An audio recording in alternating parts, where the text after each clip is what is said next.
Ketiga kalinya dikasih kabar bapaknya sudah wafat, sudah meninggal. Tetap anaknya tidak ada. Yang disampaikan kepada Nabi Muhammad SAW, ya Rasulullah, ini punya anak perempuan, tapi anak ini sangat durhaka, tidak mau menjenguk orang tua, tidak mau melihat orang tua, bahkan meninggal pun dia tidak datang. Ditanya oleh Nabi Muhammad SAW, kenapa dia tidak datang? Apa ada alasan? Alasannya katanya tidak dapat izin dari suaminya. Apa kata Nabi Muhammad SAW? Ayahnya ini diampuni dosanya karena sudah sukses mendidik putrinya menjadi putri yang soleh. Itu akibatnya. Ketika kita mendidik anak menjadi soleh atau menjadi soleh, terus nanti efek itu kepada kedua orang tua. Punya anak perempuan karena patuh sama suaminya, bahkan tidak menjenguk sama sekali, pun meninggal pun tidak datang, tidak taksiah kepada bapaknya, diampuni dosa-dosa bapaknya oleh Allah Subhanahu wa Ta'ala karena bapaknya sukses mendidik putrinya menjadi anak yang soleha karena patuh sama suami. Yang kedua, wa auladuhu abraron. Termasuk kebahagiaan adalah punya anak yang baik, punya anak yang soleh. Jadi mau punya anak 1, 2, 3, 10, 11, 12, yang penting baik. Mau anak laki perempuan, yang penting baik, bisa berbakti kepada kedua orang tua.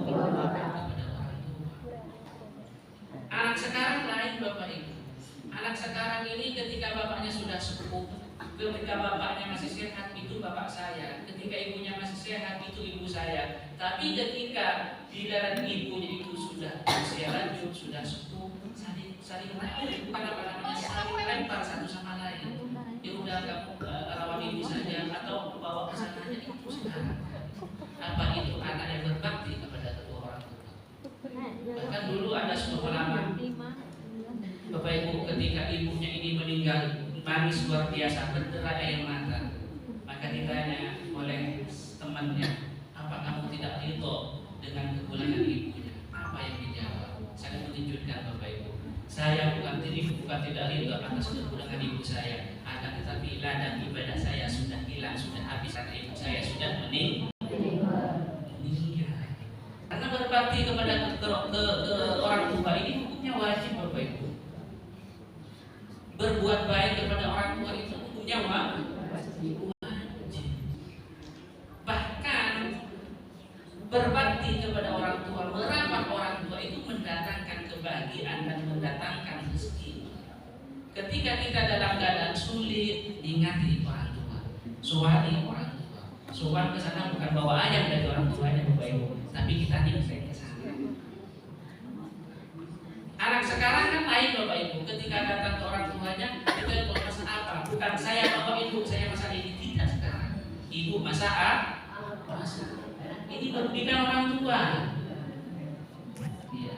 Jadi kita ini sebagai anak yang baik, ketika telepon orang tua, jangan dibebankan orang tua. Kita bawa ayamnya, ibunya ke sana, bisa beli di sana, digoreng bersama, dimakan bersama. Jangan suruh orang tua menyiapkan. Cukuplah orang tua ini membesarkan kita. Diajari anak kita itu seperti itu. Memang orang tua itu Bapak Ibu, kadang orang tua ini tidak mau dikasih anak karena kenapa? Karena sedih sayangnya kepada anak. Tapi ketika kita anak ini membawa oleh-oleh ke orang tua tanpa sepengetahuan orang tua itu senang, bahagia. Jadi sekali-kali apalagi mau lebaran, bukan hanya ditanya bukan hanya ditanya kabarnya saja, akan tetapi ditanya isi dompetnya apa saja. Terus yang ketiga, wa ulaqahu sholihin, punya teman, punya kawan yang baik. Teman-temannya, teman seperjuangannya, teman kerjanya itu adalah teman-teman yang baik. Kenapa teman yang baik ini ketika salah kita diingatkan? Itu yang diperlukan oleh rizquhu fi baladihi. Nomor 4, rezekinya itu ada di negerinya. Jadi jadi TKI, jadi TKW ini bukan enak Bapak Ibu. Jadi sebaik-baiknya rezeki itu yaitu yang ada di dalam negerinya, yang ada di tempatnya, yang ada di Pati Raja, kerjanya di Pati Raja, hidupnya di Pati Raja, bukan kerjanya di Sulawesi, hidupnya di sini. Begitu. Misalnya rezekinya ada di sana ya nggak apa-apa, tapi sebaik-baiknya rezeki yaitu ada di tempatnya masing-masing. Walaupun itu sedikit, walaupun itu gajinya hanya 1 juta di bawah UMR contohnya, nggak apa-apa. Yang penting bisa kumpul dengan keluarga. Kalau yang jauh di sana, kalau ibunya meninggal kan hanya pakai telepon, video call. Tapi kalau misalnya ada di sini bisa datang langsung bertatap muka dengan kedua orang tua. Jadi 4 hal ini Bapak Ibu perlu kita catat. Yang pertama yaitu punya pasangan yang baik. Yang kedua punya anak baik. Yang ketiga punya kawan baik. Yang keempat rezekinya ada di negerinya atau di desanya atau di wilayahnya. Begitu. Jadi walaupun misalnya hidup di luar negeri gajinya juta, lebih bagus hidup di sini walaupun gajinya hanya 1 juta. Kalau yang di luar negeri jarang ketemu dengan keluarga, dengan tetangga, dengan saudara. Tapi yang di sini tiap hari ketemu.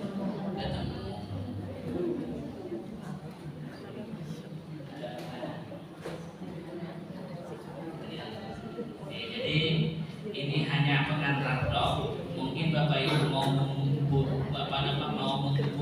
bertanya, walaupun keluar dari tema, monggo itu tidak diizinkan.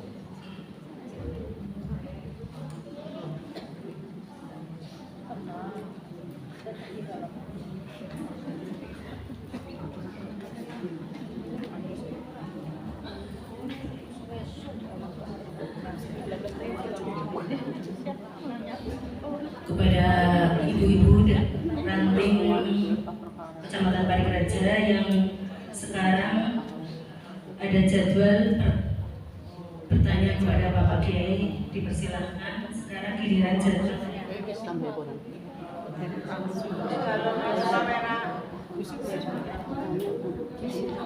Sokawera dan Pegalongan. Kepada ranting dari Pegalongan dipersilakan.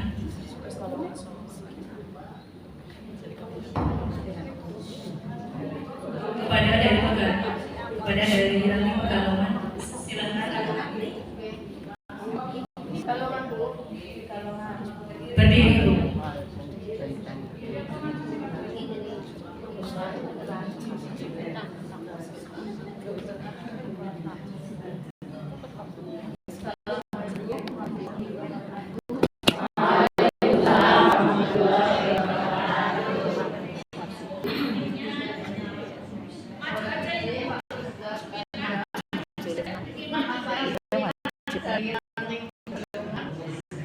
Jumeneng Bu, Jumeneng.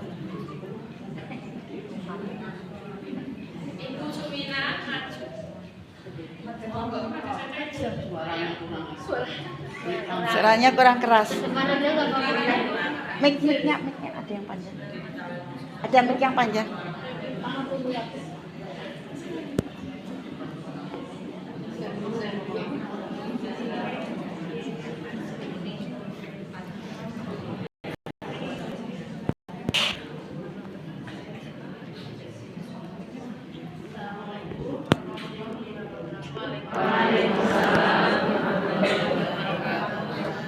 Maaf ya Mbak, saya mau maju sebentar. Dari ranting Pegalongan mau bertanya. Pertama, untuk warisan tanah yang sudah meninggal dunia puluhan tahun belum dibagi, ada yang ngomong supaya dibagi biar yang meninggal hatinya tenang di akhirat. Apakah itu benar? Yang Yang kedua, seorang orang tua janji pada anaknya kalau anaknya menikah mau diumrohkan. Setelah menikah, anaknya dikasih uang untuk berangkat umroh sama anaknya tidak untuk umroh, tapi untuk modal. Apakah nazar orang tua itu sudah gugur? Yang ketiga, siapakah manusia yang termulia di hari kiamat? Yang keempat, kunci selamat ada berapa dan apa saja? Terima kasih. Matur suwun, walau kira apa memori. Wassalamualaikum warahmatullahi wabarakatuh.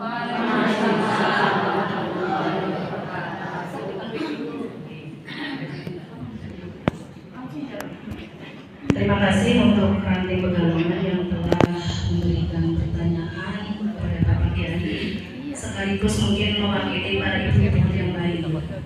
Untuk pertanyaan pertama, warisan yang sudah puluhan tahun belum dibagi.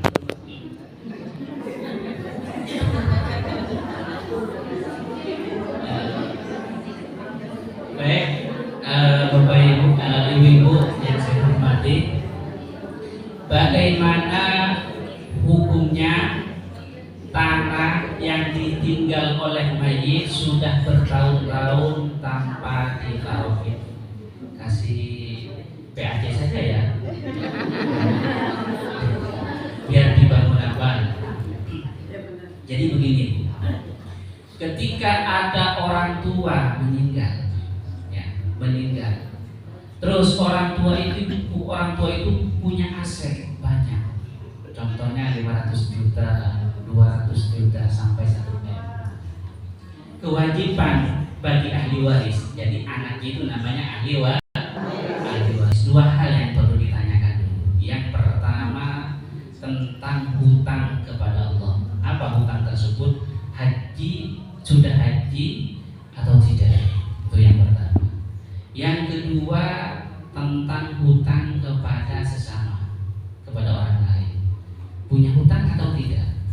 Kalau misalnya punya hutang kepada Allah, punya hutang kepada orang punya hutang, maka selesaikan hutangnya dulu.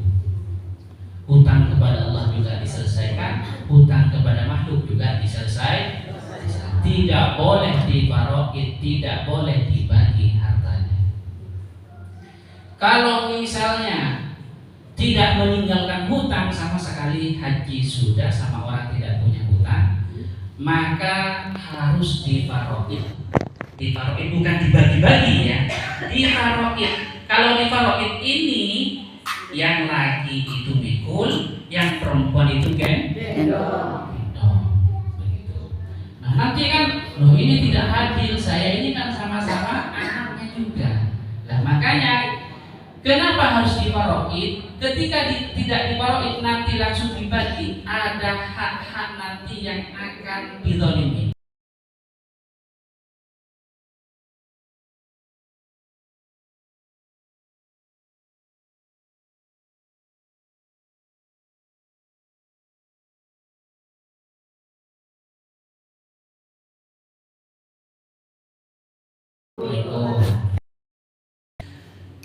Setelah difaroid sudah tahu bahwasannya bagian masing-masing, maka nanti saling ridho. Menurut saya saling ridho. Setelah saling ridho, ya udah saling ridho, saya ridho, yang mbak dua ini ridho, ayo bagi rata karena ini sama-sama. Itu menurut saya seperti itu. Karena kenapa? Kan mereka sudah tahu bagiannya masing-masing. Kalau sudah difaroid. Jadi difaroid itu harus mengundang orang yang ahli faroid, Bu. Ya. Kiai yang bisa membagi secara faroid, karena faroid itu nanti ada mahjub, ada bahkan istri, misalnya punya istri dua, istri pertama itu istri kedua itu juga dapat nanti kalau di faroid nanti memberah kemana. Terus terkecuali mayit tersebut, ini bedanya, ada hibah, ada wasiat, ada faroid. Kalau wasiat itu yang dikaitkan dengan kematian, dan wasiat ini tidak boleh lebih dari sepertiga dari hartanya. Kalau wasiat, kalau hibah memberikan kepada seanak secara cuma-cuma, itu hibah contohnya. Jadi menurut saya lebih amannya ketika kita masih hidup hibahkan saja kepada anak. Ini untuk si ini untuk si A, ini untuk si B. Karena kenapa? Kalau difaroin nanti tidak rata. Yang perempuan nanti merasa didolimi karena tidak sama pembagiannya. Jadi sebagai orang tua menurut saya bijak saja. Jadi di saat hidup orang tuanya langsung dihibahkan saja, langsung dikasih saja. Tanah yang di sana untuk kamu, tanah yang di sini untuk si A, tanah yang di belakang itu untuk si B. Itu namanya hibah. Ada wasiat. Kalau wasiat ini tidak boleh kepada anak, la wasiatil waris, tidak boleh berwasiat kepada anak, terkecuali kepada orang lain. Wasiat ini kepada orang lain. Contoh, besok kalau saya meninggal tanah yang luas seperti ini untuk PAC Pati Raja, itu namanya wasiat. Wasiat ini tidak boleh lebih sepertiga dari hartanya. Ya, kalau lebih dari sepertiga itu hukumnya makruh. Ada yang mengatakan ulama itu tidak boleh. Karena kenapa? Nanti akan memiskinkan ahli warisnya. Paham ya? Ya, jadi solusinya tanah yang di situ itu Bu, yang tadi ditanya oleh Ibu itu tanah yang mana orang tuanya itu belum membagikan, belum menghibahkan kepada anaknya. Oke. Jadi solusinya itu harus diperoleh dulu Ibu ya. Itu diperoleh dulu. Tidak boleh kalau tidak tanpa diperoleh. Terus yang kedua Bu, Orang tua yang sudah janji mengumrohkan putranya. Najar. Uang yang untuk umroh. Modal. Orang tuanya itu sudah nadarnya udah gugur atau belum, atau masih tergantung. Orang tuanya udah ngasih, tapi sama anak uangnya untuk modal, tidak untuk umroh. ini saya belum paham. Ini apa janji hanya janji itu atau nadar? Nadar dengan janji berbeda. Oh, oke. Kalau misalnya kalau kamu nanti nikah nak, saya nadarkan kamu ini diumrahkan oleh saya, maka wajib ditunaikan. Ya, ditunaikan. Nah, sedangkan biaya umrahnya sudah dikasih sama anaknya oleh orang tuanya, apa kewajiban orang tua itu sudah gugur atau tidak? Maka kewajiban orang tua itu tidak gugur Bu. Iya. Karena kenapa? Karena dia bukan mau menjanjikan ngasih uang, tapi ngasih umroh.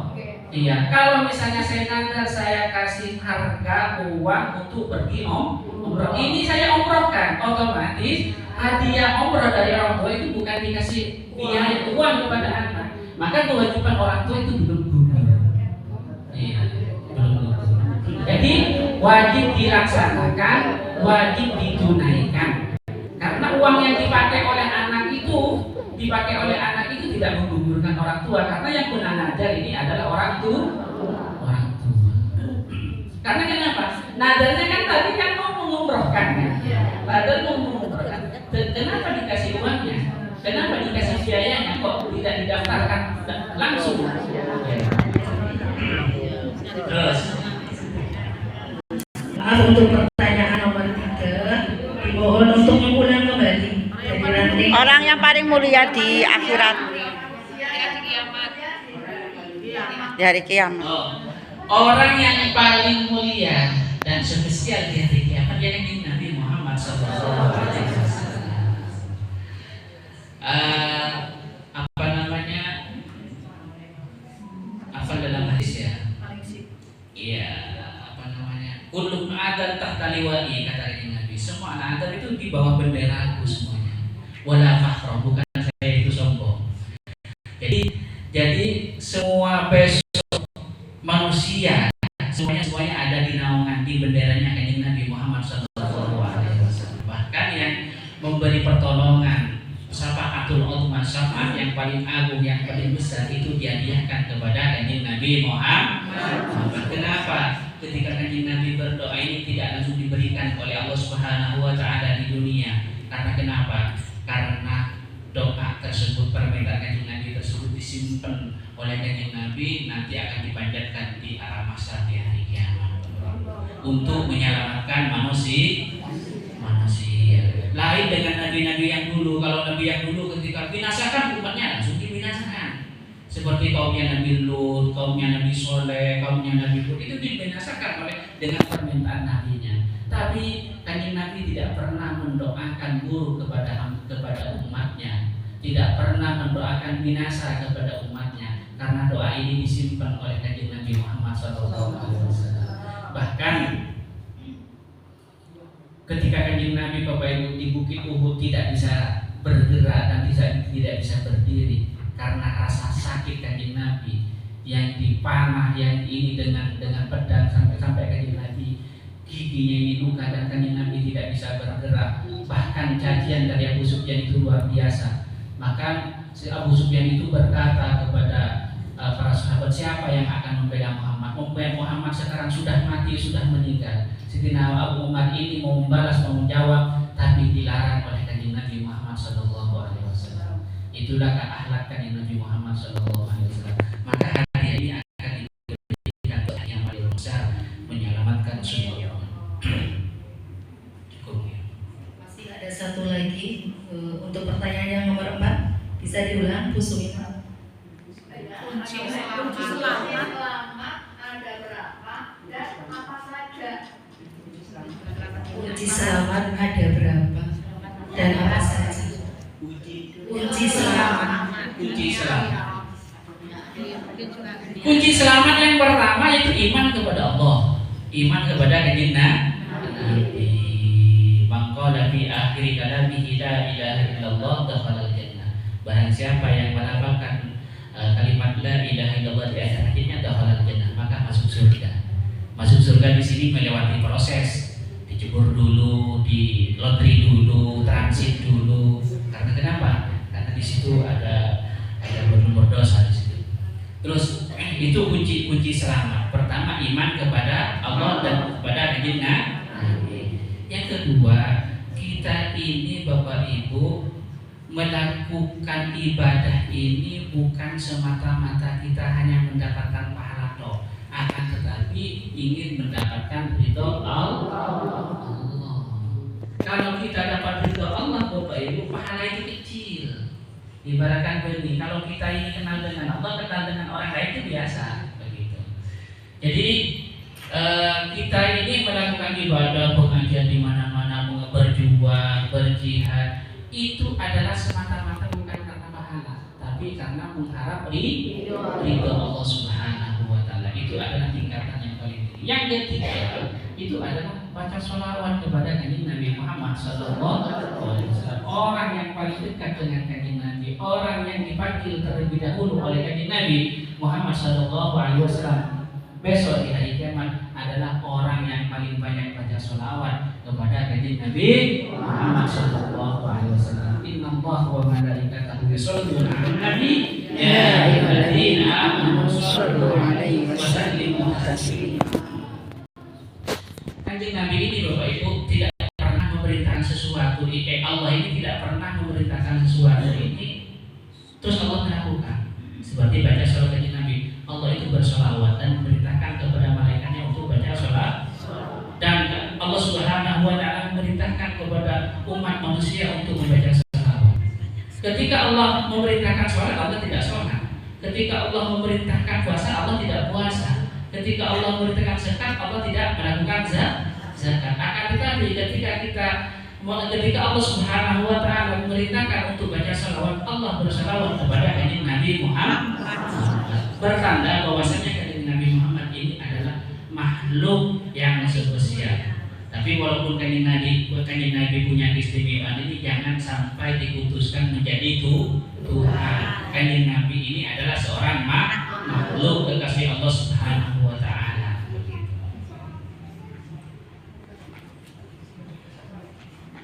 Untuk selanjutnya dari Ranting Sokawira, silahkan mau memberikan atau mengajukan pertanyaan kepada Bapak Kiai. Belakang Mbak Kasiti. Silakan untuk yang mengajukan pertanyaan bisa ke depan. Halo. Mbak Siti monggo.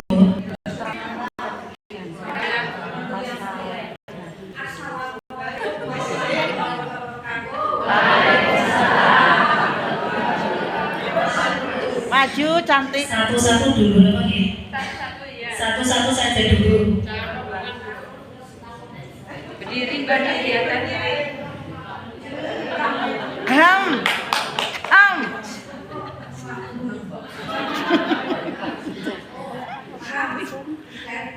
Kita kan tahu semua ini diciptakan dilahirkan dari bayi. Dari bayi kok. Nggih. Dan Adam juga lahirkan dari bayi. Ham. Sekarang saya tanya, Nabi Adam itu diciptakan dari lahir dari kecil atau sudah dewasa sudah?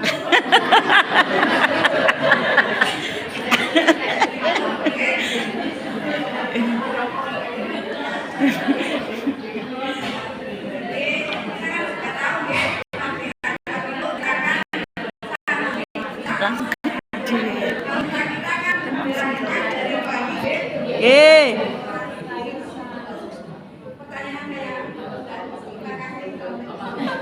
Waalaikumsalam warahmatullahi wabarakatuh. Terima kasih untuk Mbak Siti ya, yang bertanya mengenai kelahiran Nabi Adam prosesnya. Kalau kita dari bayi, kalau Nabi Adam itu gimana? Nah itu berdiri sini.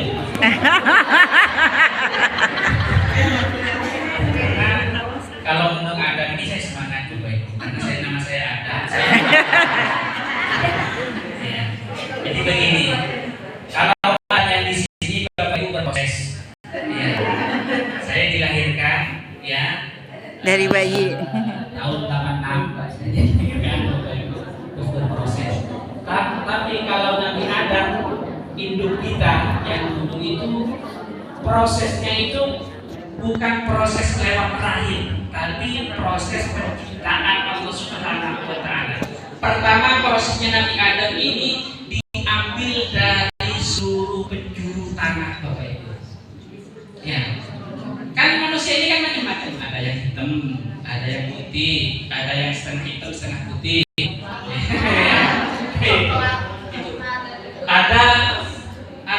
Ada yang nakal, mungkin itu diambil dari tanah sengketa. Ya. Jadi Nabi Adam ini berproses, tapi berproses bukan diproses di dalam rahim, akan tapi prosesnya diciptakan oleh Allah Subhanahu wa Ta'ala, diambil dari seluruh tanah Bapak Ibu di muka bumi ini, terus direndam selama 40 tahun. Kalau kita kan kalau bikin adonan kan direndam dulu kan, terus setelah itu dibentuk menjadi manusia, maka Allah Subhanahu wa Ta'ala memberikan ruh kepada Nabi Adam, maka Nabi Adam itu bergerak sempurna menjadi manusia. Jadi Nabi Adam berproses juga, tapi prosesnya bukan seperti manusia biasa. Prosesnya tidak di dalam rahim, akan tetapi diciptakan dari tanah oleh Allah Subhanahu wa Ta'ala. Paham Ibu? Nggih. Pertanyaannya kelas tinggi. Terus Untuk pertanyaan yang kedua, Ya. silakan dari ranting Sokawela, silakan. Ada lagi? Silakan Bu Romi.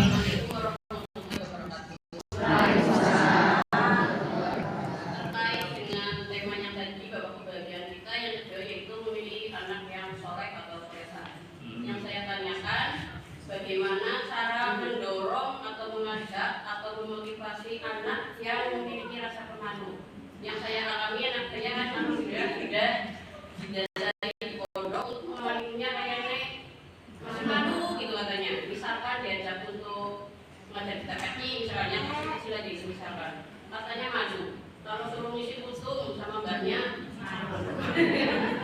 paksa mau, tapi kok saya lebih maksa kayak kurang enak gitu loh. Kalau tanpa paksa jadi ya enjoy itu mengajarannya loh. Itu bagaimana cara memotivasi solehah atau soleh karena sebagian anak yang udah dapat itu kan wajib ditularkan itu ya betul ya. Dan saya sebagai orang tua cita-citanya ingin memilih anak yang meneruskan perjuangan barunya gitu. Itu sangat sulit ternyata memang untuk menciptakan anak yang soleh. Itu saja dan terima kasih. Assalamualaikum warahmatullahi wabarakatuh.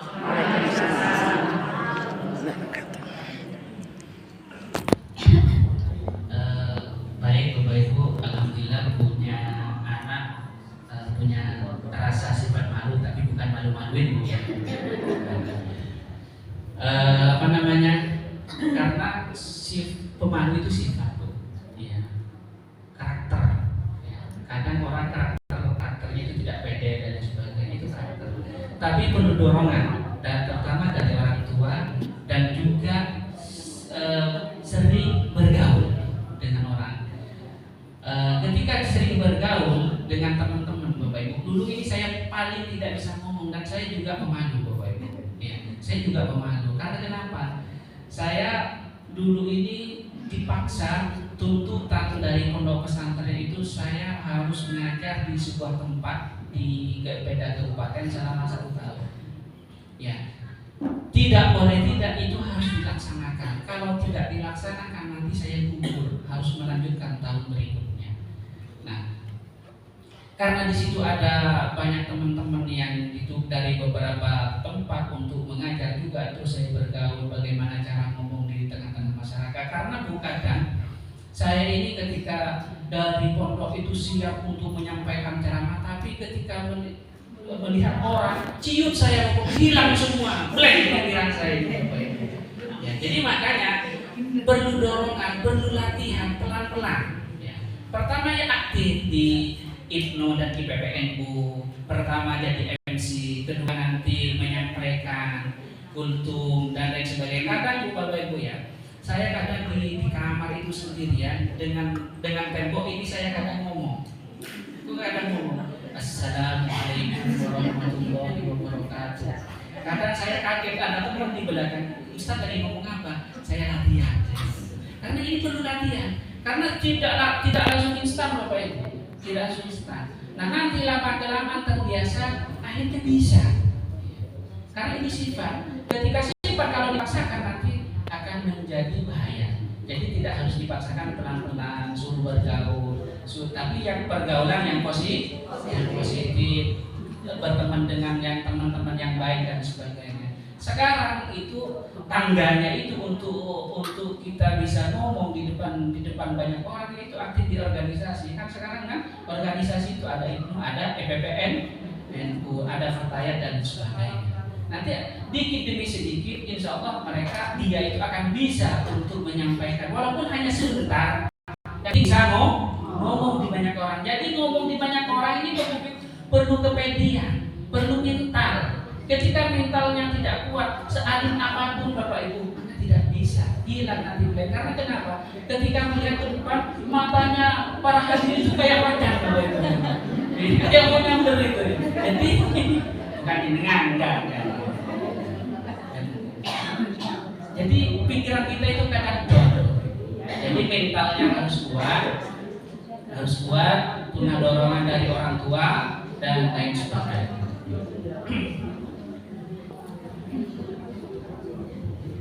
Terima kasih. Bagaimana bisa diterima untuk ibu-ibu semua ini menjadi suatu masukan yang sangat berarti untuk anak-anak kita bisa tampil ke depan ya. Dilatih dari hal-hal yang kecil dulu, tapi dari hal-hal yang bermanfaat. Bagaimana Bu? Untuk selanjutnya pertanyaan yang ketiga masih dari soal kamera. Terima kasih. Monggo Bunda. Maju aja Bunda. Ke depan lagi.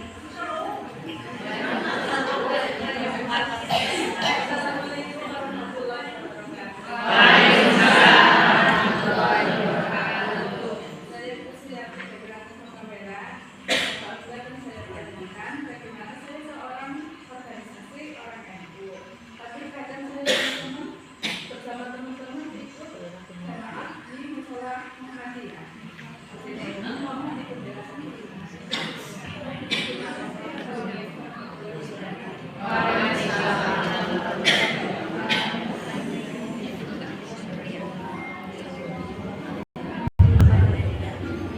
Satu lagi. Untuk dari Somalera satu pertanyaan lagi silakan.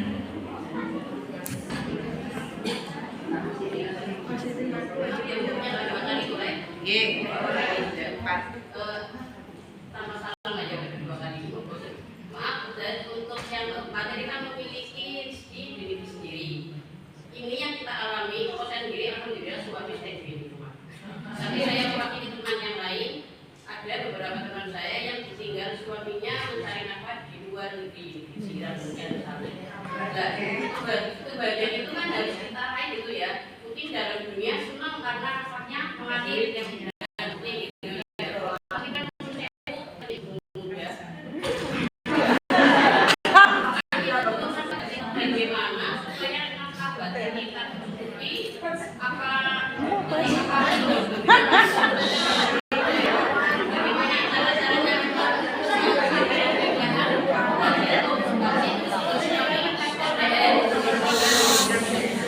Untuk yang lain harap tenang biar yang memberi pertanyaan bisa fokus, kita yang lain bisa mengambil hikmah atau ikut mendapat ilmu dari pertanyaan yang disampaikan Bro. Mungkin itu saja, mudah-mudahan bisa bermanfaat bagi ibu muda khususnya. Terima kasih. Untuk dari buku Sumiati ngaji tapi masih di tempat tetangga, bagaimana? Orang NU tapi masih ngaji di tetangga. Jamaah. Salat jamaahnya di Masjid Muhammadiyah.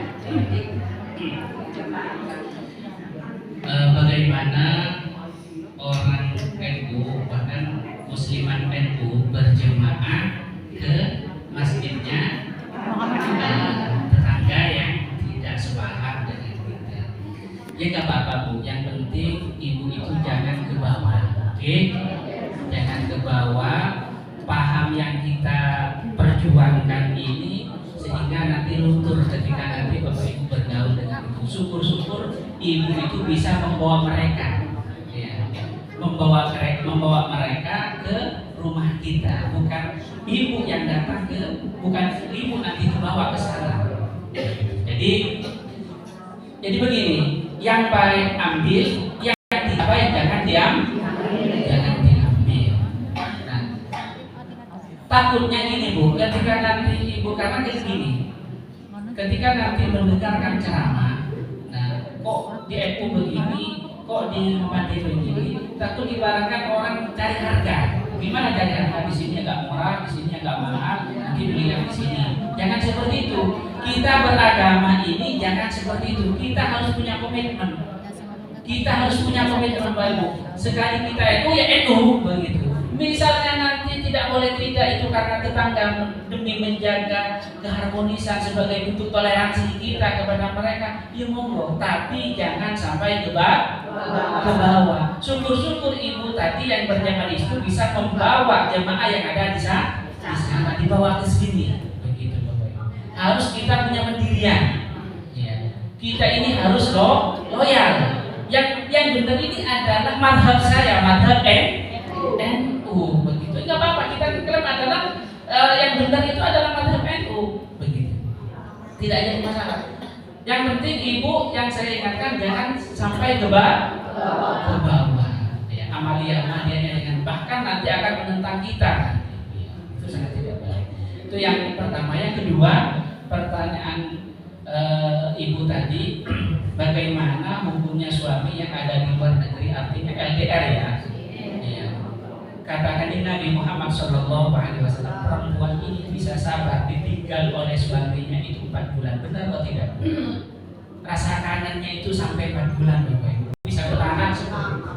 Kalau lebih dari situ, kalau misalnya nanti bukan menyuruh, bukan saya mengajak, tidak, melakukan sesuatu yang tidak diinginkan, jangan sampai salahkan istrinya. Begitu. Terkecuali istri ini ingat dengan perjuangan suami yang pergi ke luar negeri, ke Taiwan, ke Hong Kong, ke Jepang, tujuannya apa? Itu demi saya, demi anak saya, demi perubahan hidup kita. Harus ingat seperti itu Bapak Ibu. bukan melihat kangennya atau tidak, tapi melihat perjuangan sang suami yang datang ke luar negeri, yang pergi dari sini ke luar negeri untuk siapa? Untuk ibu dan anak-anaknya, untuk masa depan anak-anaknya, supaya hidupnya ini untuk berubah hidup dia. Bapak Ibu datang ke sana itu bukan karena senang. Makanya kan ini Bapak Ibu, kenapa Allah Subhanahu wa Ta'ala ini menyediakan kepada seorang suami itu bidadari, sedangkan sama istri kemegahan, kemewahan. Karena normalnya seorang laki-laki itu, Bapak Ibu, normalnya seorang laki-laki tidak cinta kemegahan sebetulnya. Ketika suaminya itu pergi dari sini ke sana itu karena tuntutan ada. Tuntutan dari seorang istri. Tuntutan dari seorang istri. Kalau suami itu ya kadang apa adanya, begitu. Tapi tantangan suami itu adalah yaitu melihat perempuan lain, Bapak Ibu. Iya. Karena kenapa? Kenapa Allah Subhanahu wa Ta'ala ini memberikan embel-embel kepada bapak-bapak ketika melakukan kebaikan nanti dapat bidadari itu karena apa?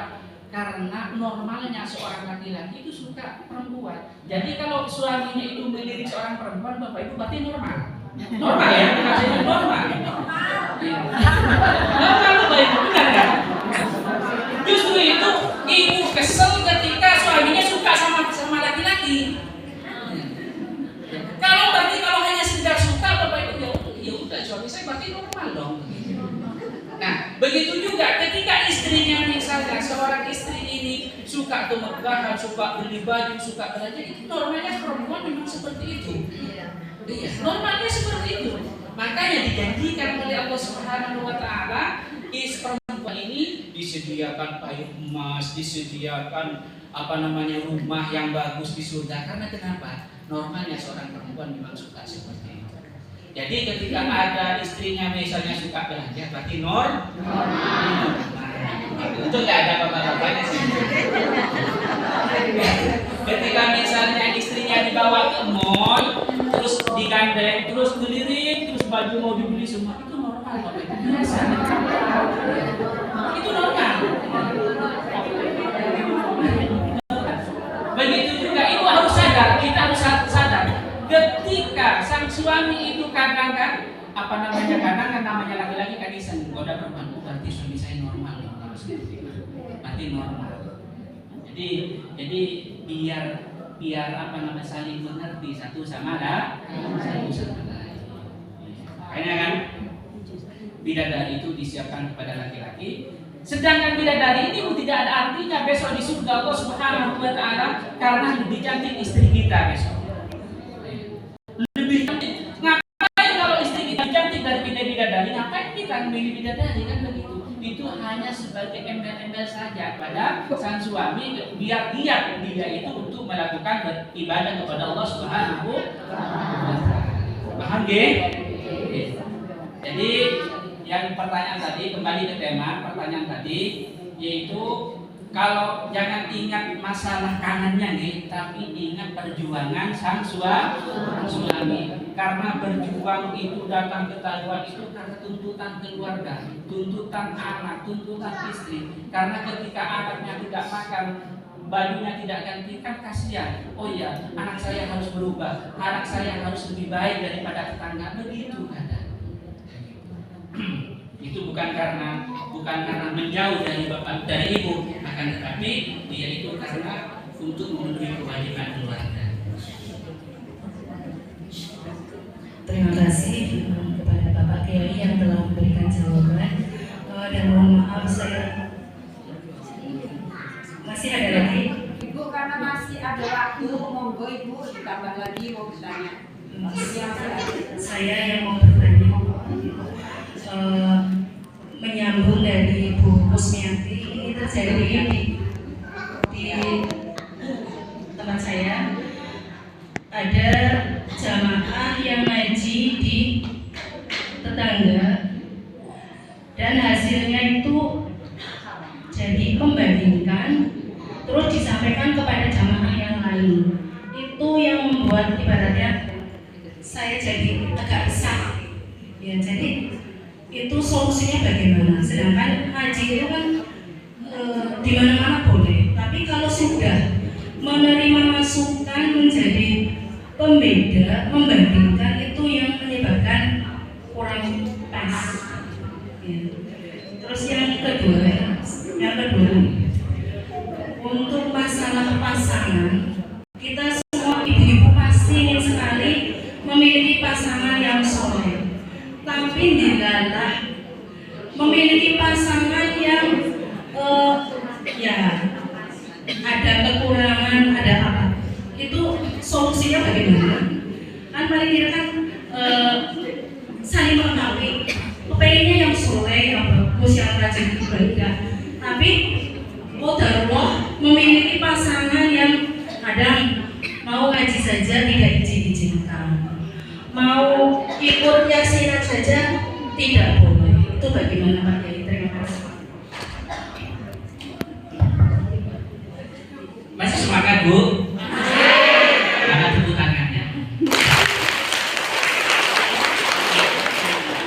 Biar semangat dan biar kakak dulu ya. Soalnya kan saya lihat tadi ada yang begini, kayaknya saya ini kadang muncul kadang tidak. Kalau orang itu kan begitu. Iya. Yang di depan itu kadang muncul kadang tidak. Saya ini sudah.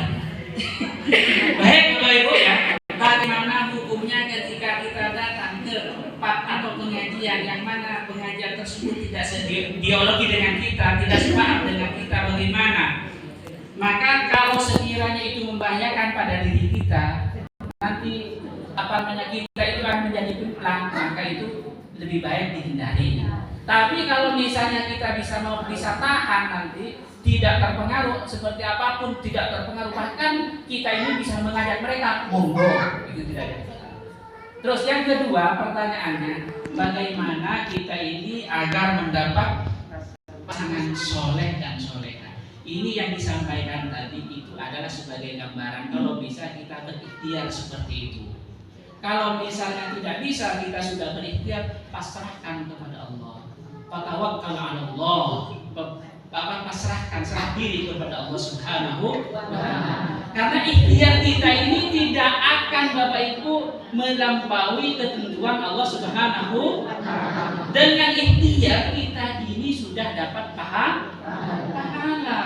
Begitu, walaupun itu tidak terlaksana.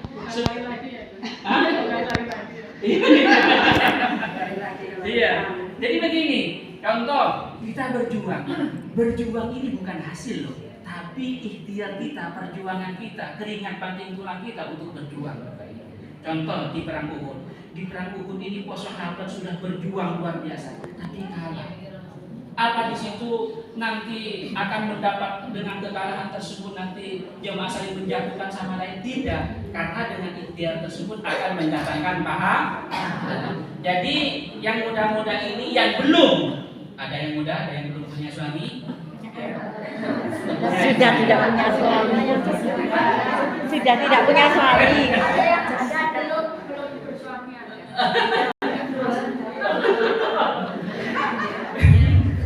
atau paling tidak begini, atau misalnya punya anak mau menginjak remaja usia 25 tahun mau menjelang menikah, carikanlah anak tersebut yaitu pasangan yang bagus, pasangan yang apik, pasangan yang soleh. Itu ikhtiar. Misalnya sudah dinikahkan nanti itu tidak baik, itu nggak apa-apa, sudah pasrahkan kepada Allah Subhanahu wa Ta'ala. Itu sudah ketentuan Allah Subhanahu wa Ta'ala. Kita ibaratkan di luar ini, saya kasih contoh begitu. Malam-malam kita lapar, maka ikhtiar kita harus cari makan. Cari makan ya cari yang enak. Tapi kalau misalnya adanya misalnya cilok ya sudah, itu kita sudah ikhtiar.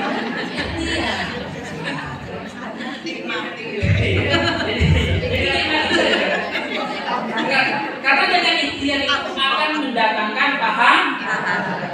Seperti kita berjuang di muslimat, bukan hasilnya Bapak Ibu, tapi actionnya kita, perjuangan kita itu yang mendapatkan pahala. Misalnya kita berjuang itu sukses, itu bonus, begitu. Bonus begitu. Paham ya? Jadi ikhtiar usaha ini penting. Usaha ini akan mendatangkan pahala dan menghapuskan dosa. Ibaratkan anak ini misalnya bikin ranking 1, contohnya ke bapak ikhtiar. Misalnya nanti ranking 10 tidak jadi masalah, yang penting dia sudah berusaha. Orang tua sudah senang karena kenapa? Anaknya sudah belajar, sudah belajar siang malam, tapi masih ranking 10. Kenapa? Karena anak ini sudah berjuang luar biasa. Jadi jangan lihat hasilnya, tapi lihat perjuangan